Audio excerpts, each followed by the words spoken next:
Hello, friends, and welcome to this episode of the Entrepreneur Speaks podcast. My name once again is Kofi Animedu. Mike Smerklo, my guest, is an experienced entrepreneur, investor, and business leader driven by the desire to turn ideas into reality. Having bought and scaled a small business into a publicly traded company worth nearly $1 billion in value, he has a deep understanding of the hard work, dedication, and grit that truly powers successful entrepreneurship. Today, as the co founder and managing director of the Next Coast Ventures, Smerklo is a champion for a new generation of entrepreneurs building disruptive companies in big markets. His book, Mr. Monkey and Me, is a real talk guide for entrepreneurs who want to cut through the noise to cultivate a mindset that supports greatness. Mike is my guest today on the Entrepreneur Speaks podcast. Welcome to my show, Mike. Hey, Kofi, it's great to be here. Thanks for having me. All right. So let's start today's conversation by you telling us a bit more about yourself and your childhood. Well, in my childhood, I grew up in a very industrial part of the United States, a place called Toledo, Ohio, a lovely spot. I say sarcastically, first person in my family to ever go to college. I talk about in this book. I grew up with a lot of not a lot of role models. A very economically challenged environment, and candidly, just was looking for a way to get out. I fortunately was raised by a single mom who emphasized education. She continued to push me to go get educated, and that was impetus for me to go to college. Again, first person in my family ever to complete a 4-year degree. Worked my way through college, and then began my career in a bunch of jobs in financial services that I hated, but really taught me the language of business. Mm, very interesting. So, how long have you been an entrepreneur? How has the journey been so far? Yeah, it's such a great question. I mean, I kind of think of myself as a lifelong entrepreneur. If you go by the rule of the law, if you will, the first 7 or 8 years of my career were spent working for other folks, learning business, getting experience, building my what I think about as my foundation of business and management and leadership. And then I went off on my own 20 years ago to look for a company to buy. I bought a business and ran it, as you said in the intro, from a small business to a publicly traded company headquartered in San Francisco, California. I ran that for about 3.5 years as a public company CEO, but about 13 years in total before resigning and then moving on to start a venture capital firm, which has its own entrepreneurial bent as well. So I'd say, by the letter of your question, the last 20 plus years, but my whole life has been about starting things, developing things, and really the creative energy that goes with that. Mm, all right. So, why is entrepreneurship that critical to improving many aspects of our society? Yeah, I mean, I have a strong bias on this, and it's if we'll get into the book that I wrote about it, but I just generally believe the world needs more entrepreneurs. We need more diversity in entrepreneurship, so we need to open the door for entrepreneurship to much wider group of folks. And I also think we need entrepreneurs that once they become successful, don't do crazy dumb things. And so I'm generally feeling I'm passionate about entrepreneurship. But to your real question is, I just think that when you think about the problems that our world is facing, big or small, and I think sometimes we can think about global warming or other major issues as the only issues that are worth addressing, but everything from global warming to building out economic pockets of greatness, if you will, I tend to believe that they all will that comes from entrepreneurship. And so I would rather back an entrepreneur to solve a problem, big or small, than I would other entities. Listen, it's great that governments or non-for-profits will help, but I think it's really the challenge of an entrepreneur, someone who sees a problem, who decides to dedicate their life to trying to solve that problem, and then making that dream become a reality. That to me is the it's what makes the world makes us continue to progress as a species. Okay. All right then. So now let's talk a lot more about your current business, Next Coast Ventures. Can you please tell us a bit more about Next Coast Ventures? Yeah, I co-founded this venture capital firm in Austin, Texas, about 6 years ago. We invest in the United States in emerging technology companies. So internet and business software companies, we invest in them in earlier stages, usually when they've just started to get some customer traction, and we help these companies grow and scale. Everyone around our firm has been an entrepreneur before, so we know the ups and downs, we know the challenges. We've all laid awake at 3 in the morning trying to figure out how we're going to pay our bills or make payroll, and so we know what it's like, and we try and bring that experience and that learning to the entrepreneurs that we back. To date, we've invested in over 60 different companies in the United States, and we have approximately $500 million of assets under management that we deploy for these early stage companies. Mm. So, if I should ask you to share some of the challenges you faced in business, what would be your response? What are some of the challenges you faced in business so far? Well, I don't think we have enough time to go through all of them. But I think it's this copy. I think that business is fascinating. I'm been obsessed with it since I was a youngster. But I think I put it into many buckets. But if I had to lump it into two, there's the external challenges.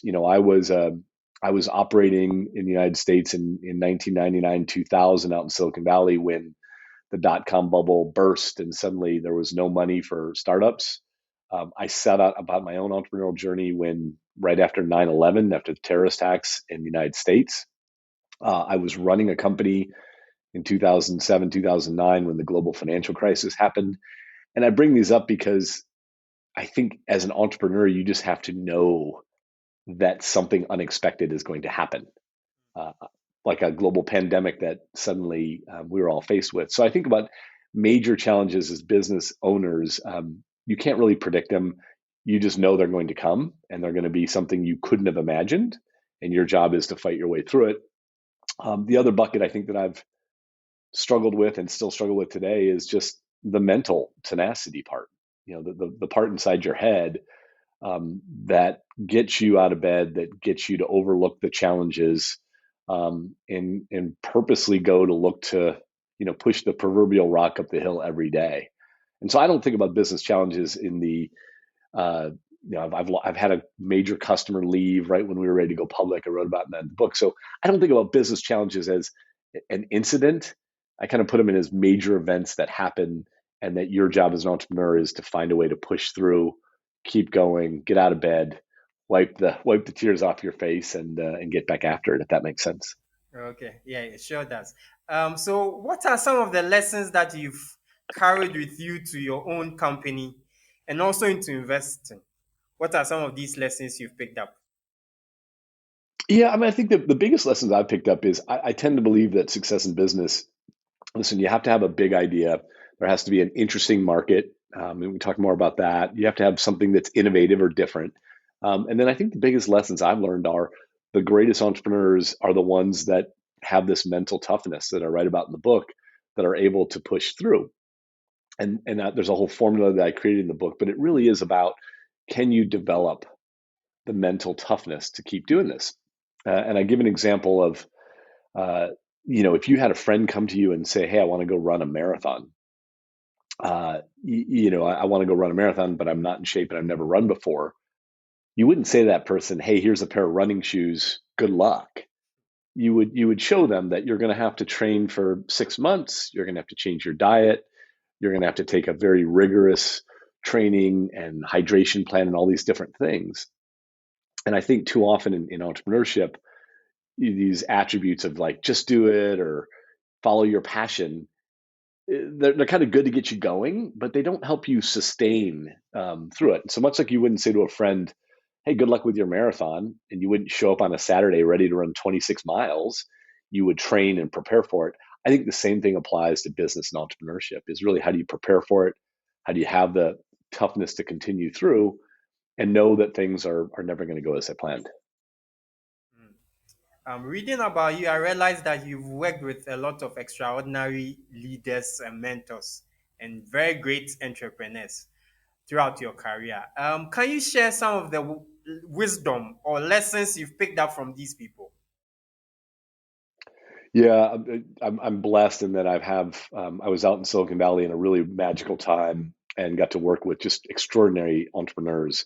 My first operating job, I got recruited by a guy named Mark Andreessen and his business partner Ben Horowitz. They're now very much well known because of their venture capital firm Andreessen Horowitz. But literally, the preeminent entrepreneur Mark had been the founder of Netscape, which was the internet browser that we all use today. The foundations of that had sold his business for almost $10 billion back in '99 and was starting a new business. And I got to go work for Mark and Ben at the very early stages of that company. And I got to see that company go from a concept all the way through public offering. And then I ran my own business with great leaders around me. And now today, as I mentioned, we've invested over 60 different companies. So I've seen great entrepreneurs kind of across the board. I think the lessons that I learned, for example, from Mark, I'll never forget one time we were talking about something as it relates to boards, a board of directors, and he was bringing on a very unusual board of director. And I asked him why, and he just looked at me as calm as could be and said, "I want every advantage I can get, fair or unfair. I'm going to do everything within legal and ethical boundaries, but I want every advantage I can get." And it was just that intensity around it that I really took away. And I really encourage entrepreneurs to think about that: is that you're going to try and do something that is really hard. So look for mentors, look for people that can help you, look for people that can really help you stretch your imagination in any way, shape, or form, because you're going to need it. And so if you're going to go, play competitive sports or what have you, you want every advantage. Same thing with business. And the other thing I learned early on was that we all need help and we all need coaches. They can be formally or informally. I certainly learned that early on in my entrepreneurship. I was lucky to have a guy named Bill Campbell, who's another Silicon Valley legend. I was one time explaining problems I was having with my own business, and Bill said, "Who's your coach?" So I don't have one. And he said, "Well, the greatest golfers in the world have a coach. Steve Jobs, when he was alive running Apple, had a coach. Why the heck wouldn't you have some form of coach?" And so things like that again speak more to the mental aspects of the business, but just great lessons around understanding what you're getting into, understanding how hard it's going to be, and then looking for sources of inspiration and help wherever you can. Thank you so much for that. So what do you really see as the biggest mistake entrepreneurs make? Well, let's try and break it down to a couple buckets. I mean, I think when it comes to starting your business, I think sometimes people get trapped with imagining their idea isn't big enough, which sounds kind of weird. But I think sometimes entrepreneurs think, "Oh, well, this is it's not that great of a business." I counsel entrepreneurs I remind them that every amazing business that we've heard of, think Facebook, think Starbucks, think Nike shoes, they were all started with an entrepreneur who had a pretty simple idea. And that simple idea was to take a current solution and do something that's significantly better. But it didn't have to be, when Howard Schultz was starting Starbucks, if you read his books, he didn't say, "I'm going to have a Starbucks on, every corner of retail throughout the world." He said, "I want to create a differentiated experience, a cafe experience that at the time wasn't prevalent in the United States." Phil Knight with Nike started selling shoes out of the back of his car because he thought he wanted to come up with a better shoe for runners. Even Facebook, Mark Zuckerberg started that with an idea at Harvard to meet girls, right? So I think that first and foremost is just think about whether or not your idea is something that people are willing to change their behaviors for, which is a really important point.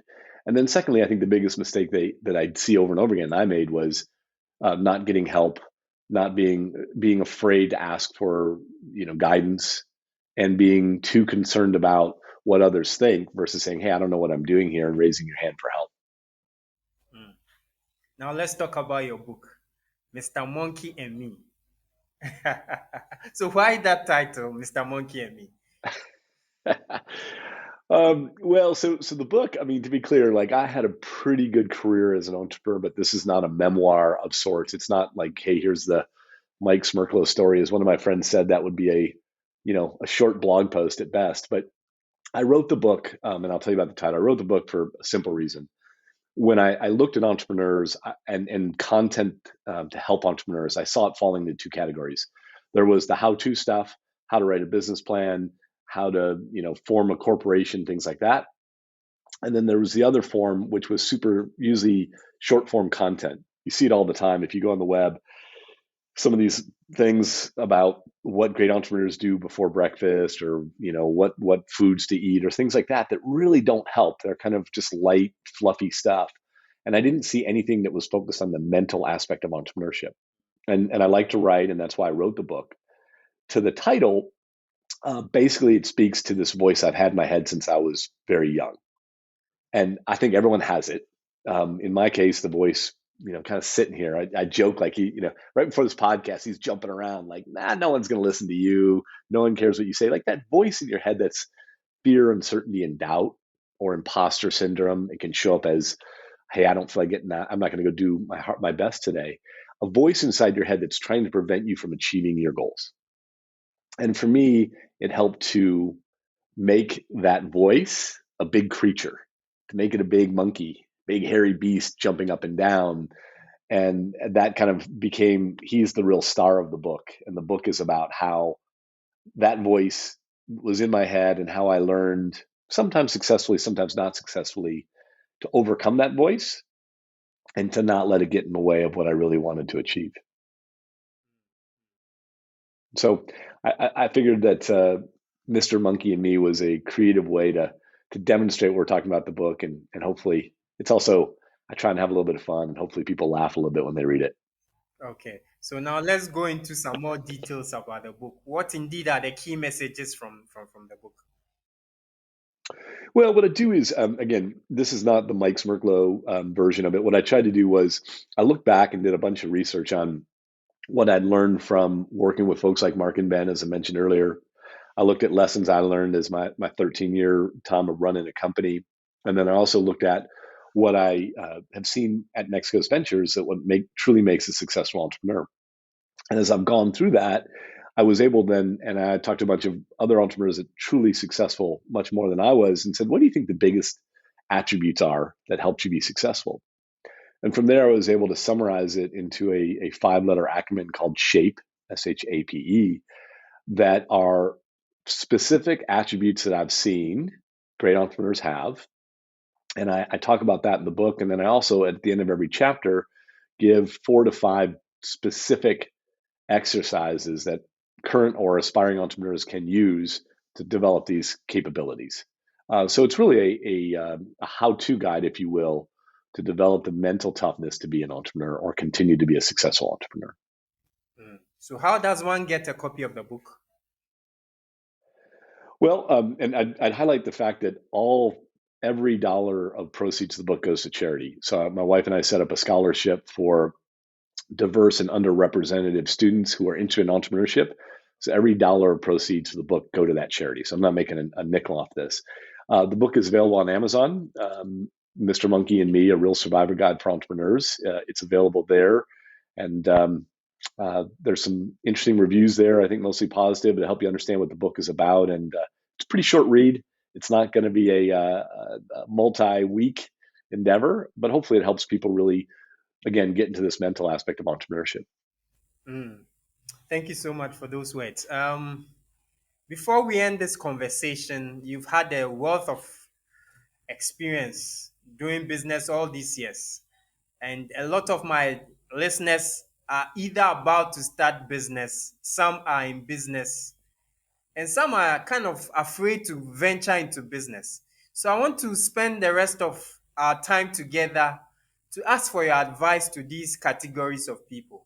So let's start with the first group of people. What will be your advice to people who are desirous of starting a business? Yeah, well, I think that, listen, I kind of I bookend this part of the advice. I mean, first part is I go back to what I said before: the world needs you. Like if you're thinking about it, you think you have an interesting idea, and it's in your passion. I kind of feel like it's the classic, like when you're thinking about things in the shower, or you can't get out of bed because you're laying in bed thinking about it. It's like you know you're ready when it seems like there's no way you cannot go forward with your idea. So that's my first part, and the world needs you. The second part, and really in the shape formula, the E is for expectations, is understand that it's going to be tough. And I think that's the thing where when I write the book, I'm not there to discourage folks. I just want you to understand, much like that marathon example, It's going to be challenging. It's going to be filled with ups and downs. The world is, everyone's very busy. So the world is not going to, I joke, you sit there and tell your idea and you tell your mom or your significant other, and they say, that sounds great. That sounds great. The hard part is when you go out and start talking to other people about it and they don't really care. So just know, have the right expectations going in that it's going to be a challenge. There's going to be ups and downs. The world's not going to really care that much about what you want to do. I think if you have that at the start, your chances of success are much greater. So that's my two things is that we need you. Make sure it's something that you really feel like you can't go to sleep at night without thinking about, and then know going in that it's going to be ups and downs. But hey, that's part of the journey. Okay. So how about those who are already in business, who are facing challenges, who are on the verge of giving up? What would be advice to such a group of people? Well, I think my first piece of advice is this is why I love like great books. My favorite book about entrepreneurship would be Phil Knight's Shoe Dog, which talks about Nike, which I mentioned before, or Ben Horowitz, who I worked with, The Hard Thing About the Hard Thing. I give those books as examples just because every entrepreneur, so my one piece of advice is every entrepreneur that's ever started a business, big or small, has had the oh blank moment or moments. I had mine at all, where you're laying awake at 3 in the morning going, I don't know how I'm going to make it. I don't know how we're going to survive. I don't say that to make light of someone who's struggling. I emphasize it to say everyone goes through that. And so your job as an entrepreneur is to reflect on it, know that fortunately most businesses aren't life or death. Like even if a business fails, that's okay. You'll get a chance to do it again. And also understand that this is also part of the journey. So that same like getting started is hard. I'm going to keep using the marathon. I've completed one marathon in my life, and that was plenty. But everyone talks about mile 20 and says you're gonna hit the wall, and it's coming. You're running. It's happening, and so your job is to have the expectation that it's going to be hard, have the expectations that you're going to feel challenged, and then continue to push through. Mm. So before we wrap up, with everything that you've learned yourself, what kind of wisdom do you like to pass on? um, I think it's I'm in a instinct spot to answer this question. I think it's all like every day is different. I guess that's such a silly thing to say in terms of wisdom, but I don't know. Every day I get older, I feel like I have less wisdom than more, which is counterintuitive. But it's a long journey. Things go up and down all the time. No one has the answers. I guess that's my one piece of advice is that everyone likes to act like they have the answers. Everyone acts to like to tell you they know what's going to happen, but nobody really knows. And the more you get comfort with that, I've been meditating on this. It's just like the more you get comfortable with the fact that nobody really knows what's going to happen tomorrow. Oddly enough, there's something freeing in that. And so I think about the same thing for entrepreneurship, for life, or whatever. It's like no one knows coming tomorrow. So, anyone who's out there telling you they know exactly what's going to happen in the future is just downright crazy. I don't know if that's wisdom or not, but that's what I'm thinking about right now. Okay, all right then. So before we go off, what will be your general advice or last words for my listeners and viewers? Well, I think that the curiosity, anyone who's listening to this, and it's great that you do this podcast. I think it's a wonderful time to be alive because of the flow of information and resources. I mean, these conversations, you're in Ghana, correct? And I'm in Austin, Texas, and we're sitting here talking about entrepreneurship. If you go back even a few years ago, that would seem impossible. So I think, first of all, thank you for doing this. Two, it's a great time to be alive, to have the resources. So my piece of advice would be is curiosity is probably the greatest attribute you can have. So a learning mindset, curious as to what people are successful, curious as how people think about different things, is a key to success, probably underestimated. And I appreciate that you're doing this and helping people really learn and expand their horizons. All right. So thank you so much, Mike, for sharing your rich experience with us today on the Entrepreneur Speaks podcast. We wish you the very best. Thanks for having me, Kofi. I really enjoyed the conversation. So this has been another exciting episode of the Entrepreneur Speaks podcast. I'll come your way next time with another exciting episode. I remain your host, Kofi Animedu. As always, do take good care of yourself and let's continue to keep hope alive. Cheers.